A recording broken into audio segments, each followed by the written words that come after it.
ये कहानी एक बहुत ही बड़े और खूबसूरत से जंगल की है। इस जंगल में सभी प्रकार के पक्षी रहा करते थे। बग्गो चील ने 2 अंडे दिए थे, जिनमें से एक अंडा टूटकर नन्हा चील बाहर आ गया था। दूसरा अंडा फूटना अभी बाकी था। दूसरे अंडे को देख बग्गो चील सोच रही थी। अरे ओ मेरे नन्हे बच्चे, जल्दी से बाहर आ जा। मैं तेरा काफी दिनों से इंतजार कर रही हूँ। ऐसे ही 2 दिन बीतने के बाद दूसरे अंडे से भी नन्हा चील बाहर आ जाता है। उठ जा मेरे लाल, अब तुम अंडे से बाहर आ गए हो। बग्गो के काफी देर उठाने से भी नन्हा चील आंखें नहीं खोल रहा था। अरे, इतने दिन इंतजार करने के बाद मुझे क्या मिला? ये अंधा बच्चा। बग्गो अपने मन ही मन सोचने लगती है, यह अंधा बच्चा मेरे लिए मुसीबत बन जाए, इससे पहले मैं इसे कहीं और छोड़ आती हूँ। इतनी ही देर में बच्चा अपनी माँ से बोलता है, माँ, माँ, मुझे भूख लगी है, मुझे कुछ खाने को दो ना।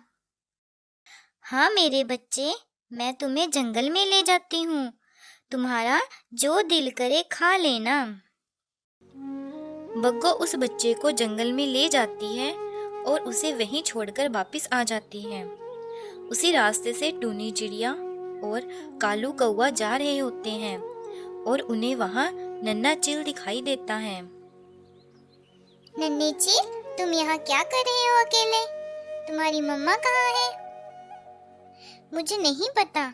मेरी माँ मुझे यहाँ अकेले छोड़कर चली गई है, क्योंकि मुझे दिखाई नहीं देता है। काफी देर आपस में बातें करने के बाद टूनी चिड़िया और कालू कौवा उस बच्चे को अपने जंगल में ले जाते हैं। सभी पंछी इकट्ठे होकर उस नन्हे चील का इलाज उल्लू वैद्य के पास करवा देते हैं। अब उस नन्हे चील को सब दिखाई देना शुरू हो जाता है।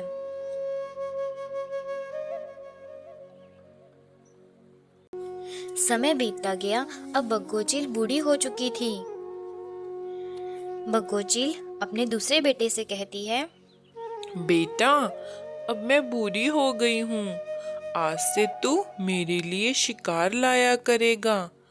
अब मुझसे शिकार पर नहीं जाया जाता है। माँ की बात सुनकर बच्चा बोलता है, अरे मम्मा, ये आप क्या कह रही हो? अब आप शिकार पर नहीं जा सकती हो? इसका मतलब अब आप मेरे किसी काम की नहीं हो। मुझे सब याद है मम्मा। मेरा भाई देख नहीं सकता था, इसी वजह से आप उसे जंगल में छोड़ आई थी।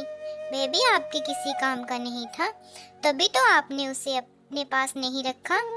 इसीलिए आप भी मेरे किसी काम की नहीं। चलो चलो, जाओ यहाँ से।